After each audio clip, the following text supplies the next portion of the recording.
Medicare fraud is rampant. If you're like one of my clients, you receive several calls a day. It just seems like the scammers don't sleep. And these are 5 different scams that are out here. This certainly isn't a complete list of all the scams, but these are some common ones that I see, some feedback that I get from my clients. And so some good information for you to be aware of on what's out here for these scammers that are targeting the senior community. Okay, so this first scam on the list, we call it the new card scam or the new plastic card scam. So what they'll do is they'll call you up. They'll say, hey, there's a new plastic card that Medicare is going to send out to replace the old paper card, or it's a metal card, or it's a card with a chip in it, or whatever they're going to say. And then to verify for you to get that new card, they want you to give them your Medicare number or your Social Security number before they can issue you the new card. That's a scam. Don't do it. Don't give out that information over the phone. Next here is this cancellation threat scam. They'll call you up. They'll say that your plan is going to be canceled immediately, or your Medicare plan or your Part D plan will be canceled immediately if you don't verify your account, or you could possibly be fined like some type of penalty or something like that if you don't verify your account. Again, where they're asking for a Medicare number or possibly Social Security number or even banking information if they're trying to get you to pay a fine, rather. Third on the list here is an offer for free durable medical equipment. So this could be things like crutches or wheelchairs or continuous glucose monitors, things like that. They'll offer to you for free, and they'll say something like, well, we just need your Medicare number to cover shipping, things like that. Okay, fake plan enrollments. This one is a doozy. This is where someone will call up posing as an agent. They'll tell you about a cheaper plan, say a cheaper Part D plan or a better Medicare Advantage plan. They'll talk about all these great features and benefits.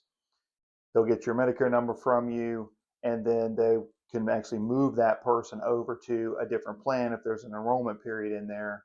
And this is where it can really get ugly. A person sometimes doesn't realize what's happening. Next thing you know, they have a new card show up in the mail. They've actually they've been moved over to a different plan, and now that plan may not cover their drugs the way they want. Their doctors or hospitals may not be in network. That scammer wouldn't have taken the time to verify those things. They're just looking for a commission if they're doing it that way as a sort of a fraudulent agent, or they're looking for some other fraud aspect here to try to get some money out of Medicare. So again, really pay attention to that if someone's calling up and asking for that.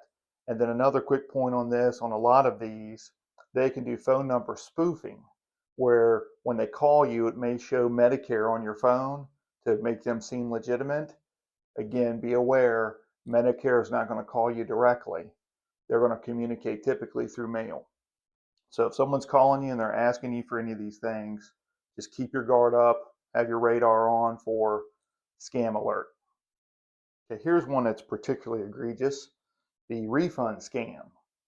They'll call you up and they'll state that you have overpaid your Medicare premiums and that you are eligible for a direct deposit refund. So they'll ask you for your routing number, account number, Social Security number, things like that, so they can process the refund for you. So what do you do if you find yourself receiving these type of scam calls? If you're like a typical client of mine that receives sometimes 10 calls a day, it seems like, from these scammers, what do we do? How do we handle this? What's a good protocol? One is if you do take the call and you know that it's scam, report it. You can call 1-800-Medicare and you can report that as fraudulent activity or a scam. The other thing that you can do, in my opinion, probably the best protocol would be, there's apps now and things that you can put on your phone for scam calls, and that can block out a lot of them. So that's good. But number two, you could have those calls. If it's a call that you don't recognize, have it go to voicemail.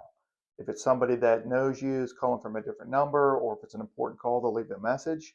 Certainly you can call them back and handle things that way. But if you don't know who it is, I would not answer the call.